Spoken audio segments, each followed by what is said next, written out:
Filmy news episode కి మీకు స్వాగతం. రీసెంట్ గా చాలా వరకు హాలీవుడ్ ఫ్యాన్స్ కి అండ్ స్టార్ వార్స్ ఫ్యాన్స్ కి టామ్ క్రూజ్ ఫ్యాన్స్ కి అవతార్ ఫ్యాన్స్ కి చాలా మంచి గుడ్ న్యూస్ వచ్చింది. మరి ఆ లేటెస్ట్ గా వచ్చిన న్యూస్ ఏంటో క్లియర్ గా తెలుసుకుందాం. ముందుగా ఫస్ట్ అప్డేట్ విషయానికి వస్తే డికాప్రియో స్కోర్సెసీ కాంబోలోని మరొక ఫిల్మ్ ని killers of the flower moon release కి ముందే ప్లాన్ చేసి పెట్టుకున్నారు, ద వేజర్ అని. అది ఈ ఇయర్ లో రిలీజ్ చేస్తామని చెప్పి కూడా ముందు అనుకున్నారు యాపిల్ టీవీ వాళ్ళతోటి. అది కూడా ద వేజర్ అనేది ఒక సర్వైవల్ థ్రిల్లర్. దీని గురించి మీ అందరికీ తెలిసే ఉంటుంది. అంటే ఈ న్యూస్ తెలియకపోతే ఇప్పుడు తెలుసుకోండి. ద వేజర్ అంటే ఒక నవల్ బేస్డే, కాకపోతే ఆ నవల్ అనేది కంప్లీట్ గా కాదు, కానీ ఆ కాన్సెప్ట్ అయితే మాత్రం ఒక షిప్ బ్రేక్ మీద ఉండేలాంటి ఒక సర్వైవల్ థ్రిల్లర్ జానర్ అనమాట.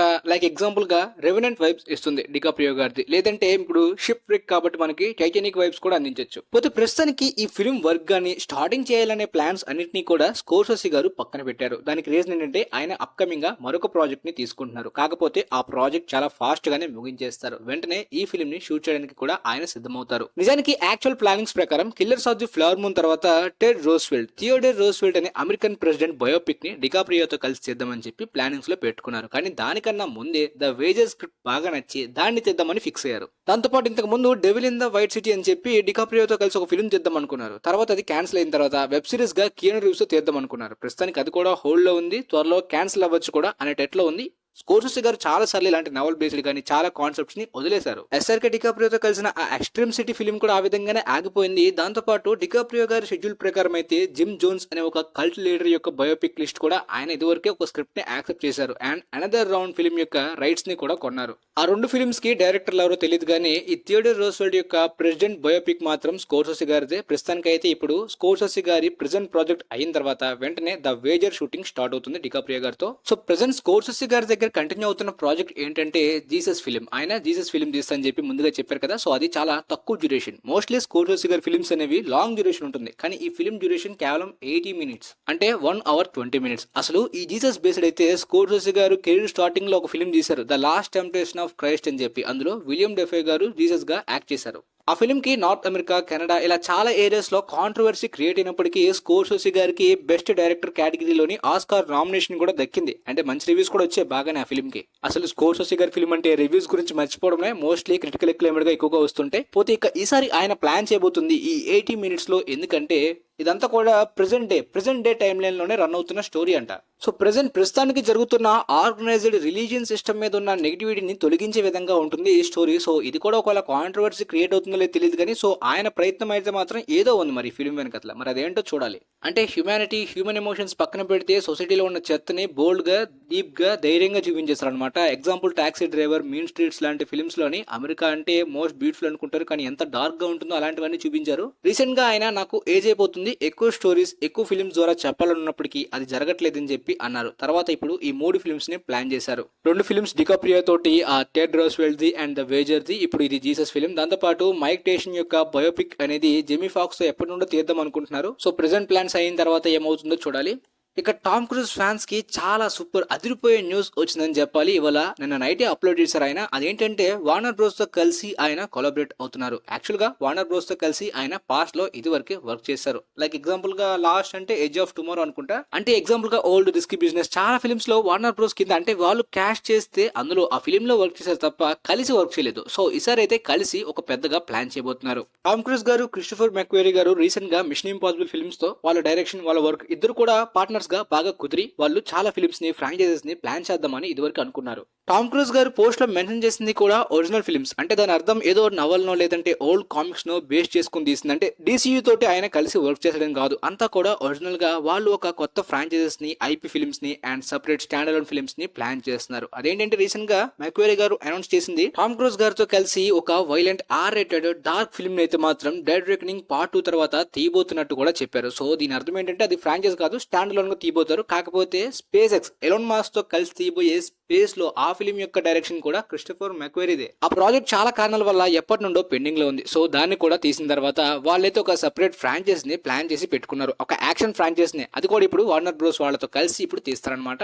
అంటే కొంతకాలం వరకు ఈ మిషన్ ఇంపాసిబుల్ ఫ్రాంచైజ్ ని పాజ్ లో పెడితే బెటర్, కొత్తగా డిఫరెంట్ యాక్షన్ ఫ్రాంచైజెస్ ట్రై చేస్తే బాగుంటుందని. ఫర్ ఎగ్జాంపుల్ గా ఎడ్జ్ ఆఫ్ టుమారో 2 చూద్దామని చెప్పి ఫ్యాన్స్ ఎప్పటి నుండో ఎదురు చూస్తున్నారు. అండ్ ఒక వైలెంట్ డార్క్ ఫిల్మ్ అంటున్నారు కాబట్టి ఆయన వింటేజ్ టైప్ లో లాగా చాలా వరకు చాలా మంది మ్యాగ్నోలియా లేదంటే వెనిలా స్కై అలాంటి రొమాంటిక్ ఫిల్మ్ ని ఎక్స్పెక్ట్ చేస్తున్నారు, రొమాంటిక్ డార్క్ థ్రిల్లర్ లాగా. మరి ఏం ప్లాన్ చేస్తున్నారో మనకైతే తెలియదు కానీ రీసెంట్ గా ఇప్పుడు ఎలుకా అండ్ లుబ్డి ఇద్దరు కలిసి చెప్పింది ఏంటంటే వార్నర్ బ్రోస్ వాళ్ళతో మేము పెద్ద పెద్ద ఫ్రాంచైజ్ ఐపీ ఫిల్మ్స్ ని తీయాలి, బాగా డెవలప్ చేయాలి, ఒక ఎరాని క్రియేట్ చేయాలని చెప్పి ఎప్పటి నుండో ప్లాన్ చేస్తున్నాం. ముఖ్యంగా ఇండస్ట్రీలోనూ ఒక లెజెండరీ స్టార్ అంటే టామ్ క్రూజ్ అని మా అందరికీ తెలుసు. ఆయన ప్రెసెంట్ పారమౌంట్ తో కలిసి ఉన్నారు, వార్నర్ బ్రోస్ తిరిగి తేవాలని చెప్పి ఎప్పటి నుండి అనుకుంటున్నాం. సో ఇప్పుడు ఆ డ్రీమ్ నిజమైందని చెప్పి చాలా ఆనందంగా ఉన్నారు. అండ్ టామ్ క్రూజ్ గారు కూడా ప్రెసెంట్ చెప్పింది ఏంటంటే ఒక మంచి ఫిల్మ్స్, చాలా ఎక్కువ ఫిల్మ్స్ చేయడానికి నేను ఇప్పుడు రెడీగా ఉన్నానని చెప్పి అన్నారంట వాళ్ళతోటి. సో ప్రస్తుతానికి అయితే మాత్రం అర్థమవుతుంది ఏంటంటే ఇప్పటికే చాలా డికేట్స్ హాలీవుడ్ ఇండస్ట్రీని, బాక్స్ ఆఫీస్ ని టామ్ క్రూజ్ గారు రూల్ చేశారు. సో ఇంకా అప్పుడే అయిపోలేదు, ఇంకొన్ని రోజుల వరకు, ఇంకొన్ని ఇయర్స్, డికేట్స్ వరకు కూడా నేను పోరాడతాను, రూల్ చేస్తానంటే ఇప్పుడు ఆయన రెడీగా ఉన్నారని అర్థమవుతుంది.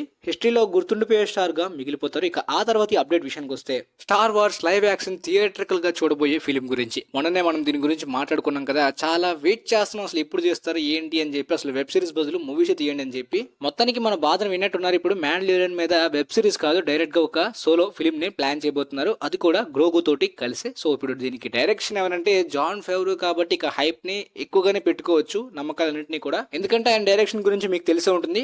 మోస్ట్లీ డిస్నీ ఇక స్టార్ వార్స్ అంటే ఆయనకి బాగా అవగాహన కూడా ఉంది కాబట్టి చాలా మంచి ప్రొడక్ట్ ని తీయబోతున్నట్టున్నారు. కానీ ఇంతవరకు ఎందుకు లేట్ చేశారో మరి నాకు తెలియదు. కానీ కాథ్లిన్ కెనడీ మాత్రం ఈ ఫిలిం థియేటర్స్ గురించి, థియేటర్కల్ ఎక్స్పీరియన్స్ గురించి చేయబోతున్న ప్రాజెక్ట్ కాబట్టి ఖచ్చితంగా ఇది థియేటర్స్ కి సూట్ అవుతుందని చెప్పి తీస్తున్నాం అని అన్నారు. అండ్ అలా క్యాప్షన్ లో మెన్షన్ చేసింది ద మ్యాండలోరియన్ అండ్ గ్రోగు. సో టైటిల్ ఈ విధంగా పెట్టే అవకాశం చాలా ఎక్కువగా ఉందని చెప్పి అనిపిస్తుంది నాకైతే. అండ్ ప్రొడక్షన్ అనేది, ప్రీ ప్రొడక్షన్ అంతా కూడా ఈ ఇయర్ లోనే స్టార్ట్ అవుతుంది. అక్కడ కూడా ద మ్యాండలోరియన్ అండ్ గ్రోగు అని మెన్షన్ చేశారు. సో చూద్దాం టైటిల్ ఏమని పెడతారో. పోతే ఇక అప్కమింగ్ గా స్టార్ వార్స్ ఫిల్మ్స్ లో చాలా లైవ్ యాక్షన్ ట్రయాలజీ ఫిల్మ్స్ ఎన్ని వస్తున్నా నాకైతే మాత్రం ఈ ప్రాజెక్ట్ మీద హైప్ ఎక్కువగా పెరిగింది. రీజన్ ఏంటంటే మ్యాండలోరియన్ సీజన్ 1 నుండి నాకు నచ్చింది, కాకపోతే జాన్ ఫేవరో ఉన్నారంటే ఇంకా ఎక్కువ నమ్మకం పెట్టుకోవచ్చు. ఇంకొక అప్డేట్ ఏంటంటే లాస్ట్ వీడియోలో మనం మిస్ అయింది, జేమ్స్ మ్యాన్గోల్డ్ తో కూడా ఒక లైవ్ యాక్షన్ ఫిల్మ్ ని ప్లాన్ చేస్తున్నారంట స్టార్ వార్స్ లోని. James Mangold Ford versus Ferrari, Logan film, Wolverine మంచి ఫిల్మ్స్ డైరెక్ట్ చేసినప్పటికీ రీసెంట్ గా ఆయన తీసిన ఇండియానా జోన్స్ చూసినప్పుడు కొద్దిగా డౌట్ వేస్తుంది ఆయనతో ప్రాజెక్ట్ అంటే. ఈవెన్ తైకా వైటిటి ప్రాజెక్ట్ ని కూడా నమ్మలేము అసలు. మరి డిస్నీ ఎందుకు మళ్ళీ వాళ్ళనే కన్సిడర్ చేస్తుందో నాకైతే అర్థం కావట్లేదు. ప్రస్తుతానికి ఉన్న రూమర్స్ అయితే మాత్రం ద మ్యాండలోరియన్ ఓన్లీ సింగిల్ పార్ట్ కాదు, సెకండ్ పార్ట్ 2 పార్ట్స్ కంటిన్యూషన్ ఉండేలాంటి స్టోరీని ప్లాన్ చేసుకుంటున్నారని కూడా అన్నారు. కానీ ఇది అఫీషియల్ గా కాదు, కానీ జస్ట్ రూమర్స్ మాత్రమే. బట్ ఫిల్మ్ అనౌన్స్మెంట్ అయితే అఫీషియల్ గానే చేసేశారు. మేబీ తర్వాత డిస్నీ D23 ఎక్స్పో ఈవెంట్ లో ఇంకా క్లారిటీ రావచ్చు. ఇక ఆ తర్వాత అప్డేట్ విషయానికి వస్తే అవతార్ థర్డ్ పార్ట్ గురించి. దీనికి సంబంధించి ఎప్పటి నుండో ఫ్యాన్స్ ఈగర్లీ వెయిట్ చేస్తున్నారు, అసలు ఎందుకు లేట్ అయింది ఈ స్ట్రైక్స్ వల్ల, ఆ తర్వాత ఎప్పుడు స్టార్ట్ అవుతుంది, ఫాస్ట్ గా అప్డేట్స్ ఇవ్వండి అని చెప్పి ఫ్యాన్స్ ఈగర్లీ వెయిట్ చేస్తుంటే రీసెంట్ గా శామ్ వర్తింగ్టన్, అదే యాక్టర్ జాక్ రోల్ ని ప్లే చేసిన అవతార్ 1, 2 లోని యాక్ట్ చేసిన యాక్టర్ చెప్పింది ఏంటంటే నెక్స్ట్ మంత్ ఫిల్మ్ కి సంబంధించి షూటింగ్ స్టార్ట్ అవుతుందంట. స్టార్ట్ అవడం కాదు, మధ్యలో ఆపేసిందంతా కూడా కంటిన్యూ చేస్తున్నారు, ఎందుకంటే స్ట్రైక్స్ వల్ల ఆగిపోయింది కదా. సో అదంతా కూడా కంటిన్యూ అవుతుంది. అండ్ ఇది చాలా పెద్దది, అండ్ మీరు ఊహించిన దానికన్నా చాలా పెద్దది అని చెప్పి ఆయన అంటున్నారు. అఫ్ కోర్స్ స్కేల్ అయితే పెద్దగా ఉండిపోతుంది. అండ్ కాన్సెప్ట్ గానీ ఇప్పుడు చూడబోయే ప్రపంచం కూడా ఆ ట్రైబ్స్ అంతటినీ కూడా థర్డ్ పార్ట్ లో కొత్తది చూపించబోతున్న విషయం మనందరికీ తెలిసిందే. కానీ జేమ్స్ కెమెరాన్ గారు ఇంకా షూటింగ్ షెడ్యూల్స్ ని అలా ఫాస్ట్ గా ముగించి త్వరగా తేయాలని చెప్పి ఎక్కువ మంది ఈగర్లీ వెయిట్ చేస్తున్నారు. చూద్దాం ఏమవుతుందో. కానీ ఒక న్యూస్ చాలా మంది కన్ఫ్యూజ్ అవుతుంటారు, అదేంటంటే జేమ్స్ కెమెరాన్ గారు ఫిల్మ్స్ ఎక్కువ ఇయర్స్ తీస్తూ ఉంటారని చెప్పి. అదంతా అబద్ధమే. అవతార్ 2 ఆయన 1.5 year లోనే కంప్లీట్ చేశానని చెప్పారు. కాకపోతే ఆ under water motion capture technology గురించి, ఆ 3D కెమెరా గురించి, అన్ని ఇయర్స్ టెక్నాలజీ గురించి ఆయన అంత టైం రీసెర్చ్ ని ఖర్చు పెట్టారనమాట. ఆయన రీసెర్చ్ ఎఫర్ట్స్ గానీ టైం ని గానీ ఒక్క ఫిల్మ్ గురించే. కాకపోతే ఇప్పుడు అవతార్ 1 టైంలో అయితే మాత్రం అప్పుడు ఆ టెక్నాలజీ లేదు, దాని గురించి అన్ని ఇయర్స్ టైం తీసుకున్నారు టైటానిక్ తర్వాత. సేమ్ ఇప్పుడు అవతార్ 2 కూడా అప్పట్లో ఆ టెక్నాలజీ లేదు, దాన్ని క్రియేట్ చేయాలని టైం పడుతుంది కదా. ఇప్పట్లో కూడా హాలీవుడ్ లో ఎవరి దగ్గర లేదు. జేమ్స్ కెమెరాన్ గారు క్రియేట్ చేసి ఇన్వెంట్ చేసిన తర్వాత అది వాడుకోవాలి. నెక్స్ట్ పార్ట్ లో అలాంటిది ఏం లేదు. నాకు తెలిసి అలాంటి కొత్త టెక్నాలజీ ఇన్వెంట్ చేయాలంటే మరొక 10 సంవత్సరాలు పెట్టేది కాబట్టి థర్డ్ పార్ట్ లో అలాంటిది ఏం లేదు. కానీ కొత్త ట్రైబ్స్ ఇన్వాల్వ్ చేస్తారు. సో మీకైతే ఈ హాలీవుడ్ ఫిల్మీ న్యూస్ క్లారిటీగా అర్థమైంది అనుకుంటున్నాను. వీలైతే వీడియో మీ ఫ్రెండ్స్ కి కూడా షేర్ చేయండి. And thanks for watching.